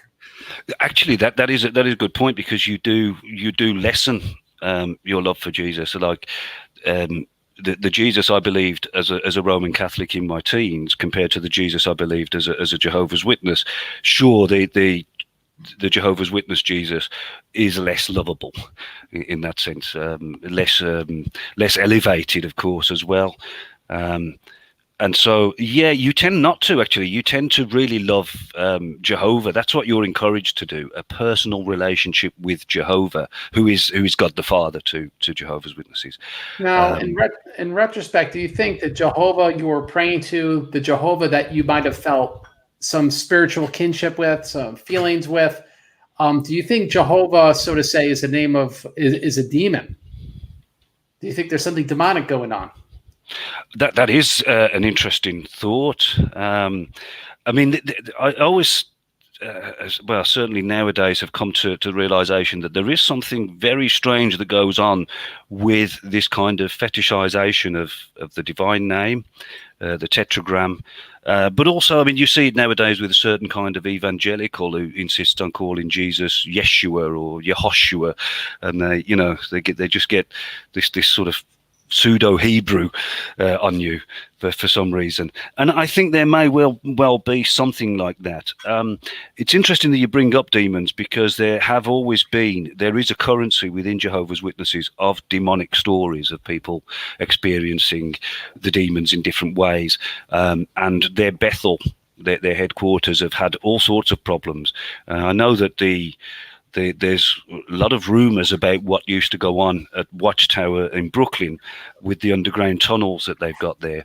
And I haven't picked up much on that, but there's certainly something going around. And there's always spooky stories. I heard loads. A Bethelite, I knew somebody who lived and worked at Bethel. He was out on a friend's night out and experienced the crushing thing of something on his chest, and he couldn't breathe, and that sort of thing. It is very, very common, yeah. But there are also, as well, there's a lot of implanted phobias in Jehovah's Witnesses, because their expectation for the end of the world, and Armageddon, it's going to be so terrible and so bloody and so frightening. And of course, they teach this to children all the way from the early stages. A lot of them do grow up with a lot of implanted phobias.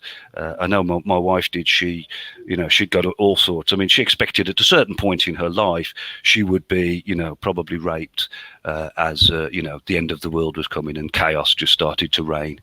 And so she lived in terrible fear of that, and it took some time for her to get over it. And there's definitely something dark and spiritually oppressive about a Bethel. The one in Brooklyn, I think, has become condos. I would want my priest to thoroughly bless my condo if I lived there. Yeah. It's Jared Kushner who's bought the Brooklyn load, isn't it? Oh, I don't know. I don't follow that stuff. I wouldn't be surprised. What was the verse from Hebrews that made you into a Trinitarian? Can you give us that verse again? Sure, I think it's Hebrews 9:23. Where is it?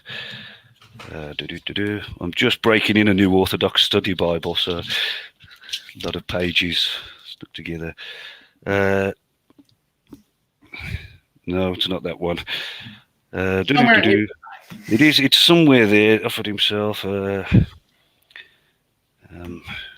It's where it says he bore the sins of many. It's not Hebrews 9:20. Hang on, I've got it written down in a document. I did sort of keep a Google note of it. Yeah, you can do that as well. Are you looking at 1 Peter 2:24? He himself bore our sins. Oh no, it's Hebrews 9:28. The last thing. So Christ was offered once to bear the sins of many. To those who eagerly wait for him, he will appear a second time, apart from sin, for salvation. And so, offered once to bear the sins of many. Once the Jehovah's Witnesses carefully explained their ransom doctrine to you, it's a good one to just throw at them. And that is the one. It didn't make me Trinitarian as such, but it opened me up to the possibility that Christ was God, because the mathematics, this sort of transactional arrangement that the Jehovah's Witnesses have got for this Adam versus Jesus, that fell apart with that verse. And the thing is, the verse says the same in their Bible, so it's one of those that they haven't changed. Yeah, and that's true of a lot of just any Old Testament quotations in Hebrews 1 and 2. You go back to the Old Testament.